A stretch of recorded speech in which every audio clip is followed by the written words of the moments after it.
Assalamualaikum warahmatullahi wabarakatuh. Selamat pagi anak-anak. Pada kesempatan kali ini Bapak akan memaparkan materi tentang qadha dan qadar.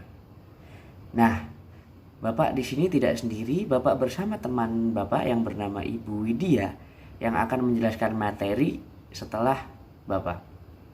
Langsung saja ini materinya. Iman kepada qadha dan qadar. Adapun pengertian dari qadha dan qadar secara bahasa adalah qadha yaitu penciptaan, hukum, pemberitahuan, kehendak, ketetapan atau perintah.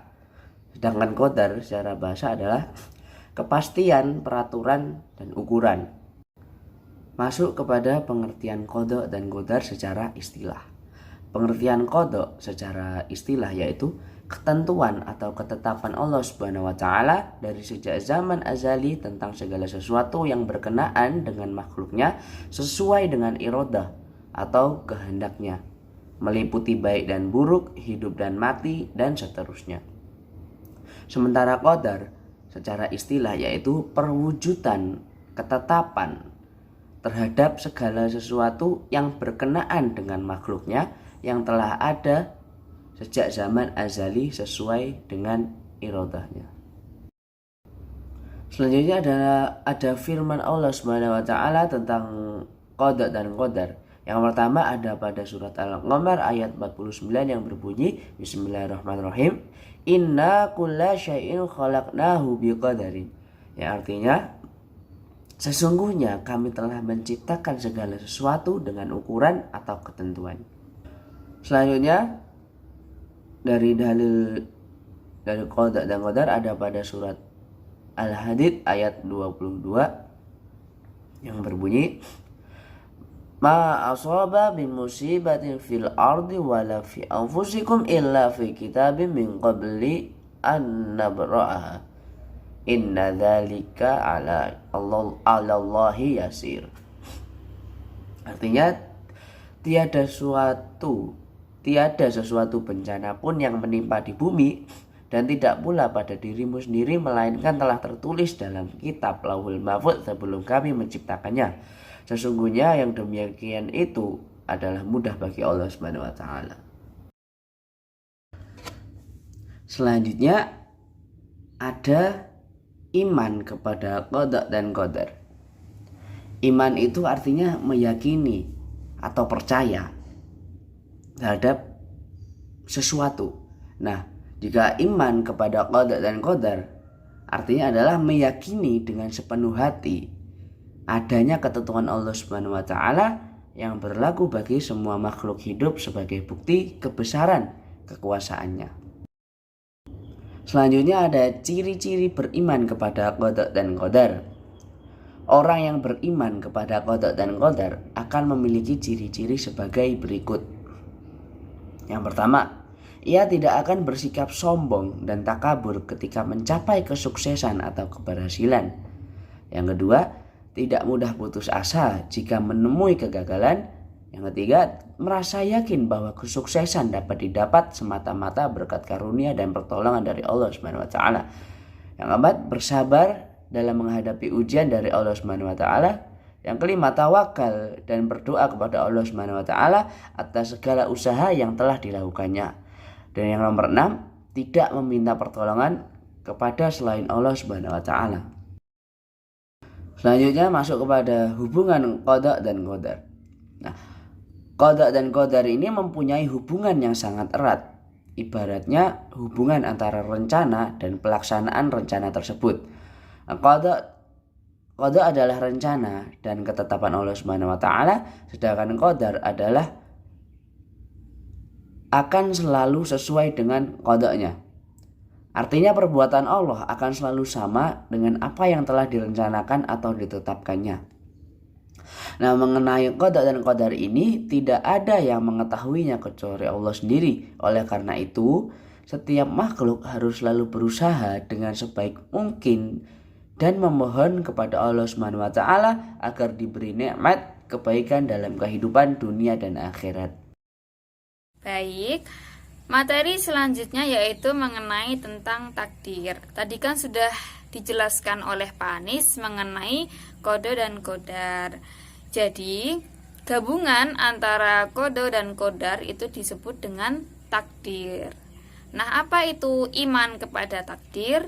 Iman kepada takdir ketika percaya bahwa semua ketetapan, entah itu yang baik atau yang buruk, itu datangnya dari Allah Subhanahu wa taala. Selanjutnya akan membahas tentang perbedaan takdir mubram dan juga takdir mu'allaq. Jadi, takdir itu dibagi menjadi dua, yaitu takdir mubram dan juga takdir mu'allaq. Nah, yang pertama adalah takdir mubram. Takdir mubram adalah takdir yang sudah pasti berlaku bagi setiap manusia, dan itu sifatnya tidak bisa dielakkan meskipun dengan usaha apapun itu. Sebagaimana Allah SWT telah berfirman dalam Quran Surat An-Nisa ayat 78 yang berbunyi, Bismillahirrahmanirrahim, Ainama takunu yudrikumul mautu walau kuntum fi burujim musayyadah, yang artinya dimanapun kamu berada, kematian akan mendapatkanmu walaupun kamu berada dalam benteng tinggi lagi kokoh. Quran Surat An-Nisa ayat 78. Selanjutnya yaitu tentang takdir mu'allaq. Nah, takdir mu'allaq ini adalah ketentuan Allah Subhanahu wa taala yang mungkin masih dapat dirubah dengan usaha ikhtiar manusia dan jika Allah berkehendak gitu. Jadi, jika ada ikhtiar usaha dan juga kehendak Allah, takdir itu dapat diubah dan itu dinamakan dengan takdir mu'allaq. Sebagaimana Allah SWT telah berfirman, Bismillahirrahmanirrahim, Innallaha la yughayyiru ma biqaumin hatta yughayyiru ma bi anfusihim. Artinya, sesungguhnya Allah tidak mengubah keadaan suatu bangsa sehingga mereka mengubah keadaan yang ada pada diri mereka sendiri. Quran Surat Ar-Ra'd ayat 11. Jadi perbedaannya terletak pada bisa dirubah atau tidak. Kalau takdir mubram adalah ketentuan Allah yang tidak dapat dirubah, sedangkan takdir mu'allaq adalah ketentuan yang masih bisa dirubah dengan ikhtiar. Selanjutnya yaitu mengenai contoh takdir mubram dan juga takdir mu'allaq. Nah, contoh takdir mubram itu adalah datangnya hari kiamat, itu sudah pasti dan tidak dapat dirubah oleh manusia. Jenis kelamin bayi yang baru lahir, kematian seseorang, jodoh, dan juga usia seseorang. Itu merupakan takdir mubram karena itu tidak dapat dirubah. Itu sudah pasti. Lalu contohnya selanjutnya itu contoh takdir mu'allaq, takdir yang masih bisa dirubah dengan ikhtiar. Yang pertama, untuk menjadi pandai kita harus belajar dengan sungguh-sungguh, maka kita akan mendapatkan hasilnya. Yang kedua adalah untuk menjadi kaya, kita harus rajin bekerja dan berusaha dengan sungguh-sungguh. Insya Allah rezekinya pasti akan terbuka dan juga bisa menjadi kaya.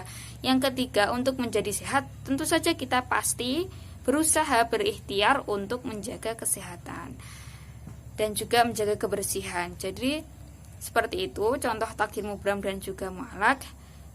Contoh takdir mubramnya pasti sudah pastikan tentang kematian, usia, dan yang lainnya. Kalau contoh takdir mu'allaq itu yang pasti bisa masih dirubah dengan ikhtiar.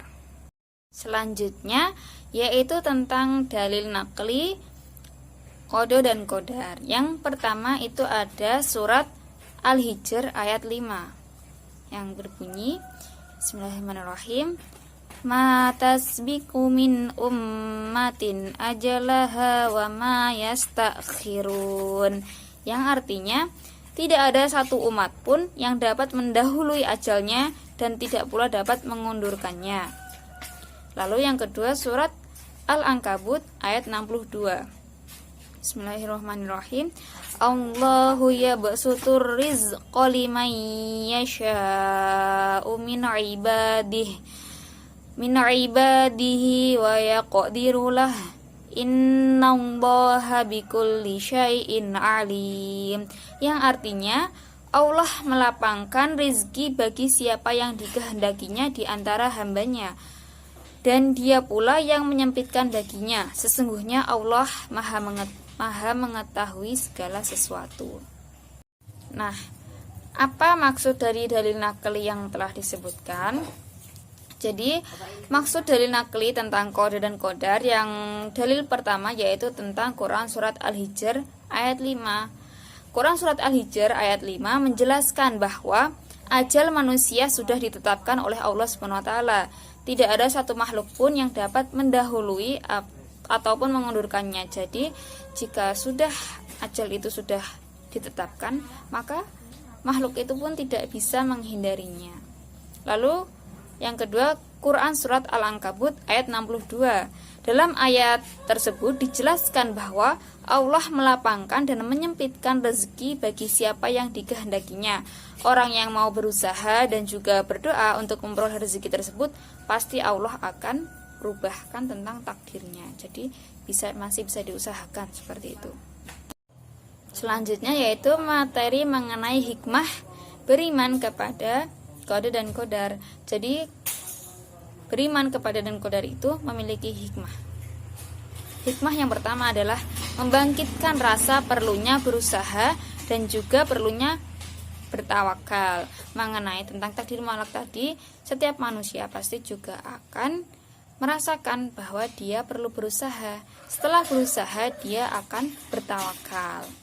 Lalu yang kedua adalah sabar menghadapi cobaan dan tidak putus asa karena sadar bahwa segala-galanya itu dari Allah.